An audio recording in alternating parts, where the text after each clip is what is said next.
রাজনৈতিক পট পরিবর্তনের পর ব্যাংকে টাকা না রেখে একটা চক্র স্থানীয় বাজার থেকে ডলার কিনে জমা রাখার পাশাপাশি পাচারও করছে। কিছু ব্যাংকের এলসির বাইরে ডলার নিয়ে ব্যবসা করারও অভিযোগ রয়েছে। এতে ডলারের দামের সাথে সাথে বেড়ে যাচ্ছে আমদানি খরচও। আর ডলার পেতে হিমশিম খাচ্ছেন সাধারণ ক্রেতারা। মানি মার্কেটকে কঠোর নজরদারিতে আনার তাগিদ দিয়েছেন বিশেষজ্ঞরা। তহিদুর রহমানের রিপোর্ট। গেল কয়েকদিন ধরে স্থানীয় বাজারে প্রতি ডলারের বিক্রয় মূল্য ১২৭ টাকারও বেশি, ক্রয় মূল্য ১২৫ থেকে ১২৬ টাকা। কয়েকদিন আগেও ডলার বিক্রি হতো ১২১ থেকে ১২২ টাকা দরে। সপ্তাহের ব্যবধানে প্রতি ডলারের দাম বেড়েছে ৪ থেকে ৫ টাকা। বাড়তি দামের কারণে অনেক ক্ষেত্রে আমদানি খরচও বেড়ে যাচ্ছে, এতে পণ্যের দামও বাড়তি। ডলারের দর বেশি হওয়ার পরও দেশে কিছুটা সংকট দেখা দিয়েছে। ক্রেতাদের ঘুরতে হচ্ছে একাধিক জায়গায়। প্রয়োজনে আমি একটু ব্যাংককে যাব ডাক্তার দেখাইতে, আমার পাসপোর্ট ভিসা টিসা সব রেডি আছে। তা আমি এই জন্য দেখলাম যে ডলার লাগবে। তা ব্যাংকে গেলে তো ব্যাংকে যাওয়া তো পাবো না, ব্যাংকে তো অনেক ইয়েটি আছে, যার জন্যই আসলাম ওদের কেনার জন্য। ডলার সবাই কিনা এত বেশি পরিমাণে ডলার কিনে হালাইছে যে আমাদের কার মার্কেটে ডলার হুদা হয়ে আছে।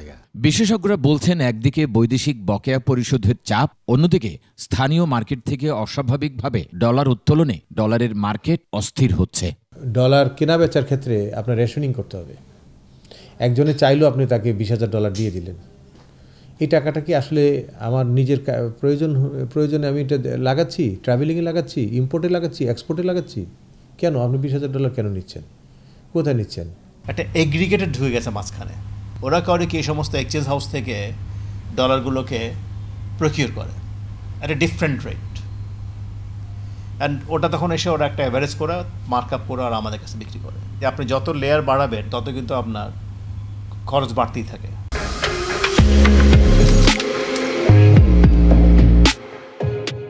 এই অবস্থায় রিজার্ভ বাড়ানো সহ প্রকৃত সমস্যার সমাধানে কেন্দ্রীয় ব্যাংক সহ সংশ্লিষ্টদের প্রতি আহ্বান জানান তারা। এক্সচেঞ্জ হাউসগুলো ডলার নেওয়ার ক্ষেত্রে তাদের একটা নির্দিষ্ট জায়গা থেকে নিতে হবে। তারাই ডলারগুলো কোত্থেকে আনতেছে? তাদের তো হয় সোনালী ব্যাংক, যে আমাদের যে সবচেয়ে বড় হাউসটা সোনালী ব্যাংকই মেনটেন করে, তাই না? তো তারা মানে এমন এক জায়গা থেকে তাদেরকে বরাদ্দ দেওয়া হোক, ওই বরাদ্দর ক্ষেত্রে একটা নীতিমালা থাকুক।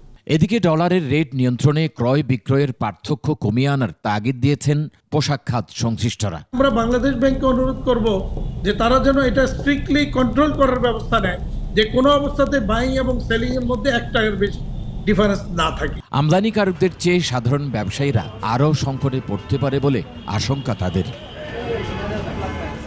তৌহিদুর রহমান, ২১ টেলিভিশন, ঢাকা।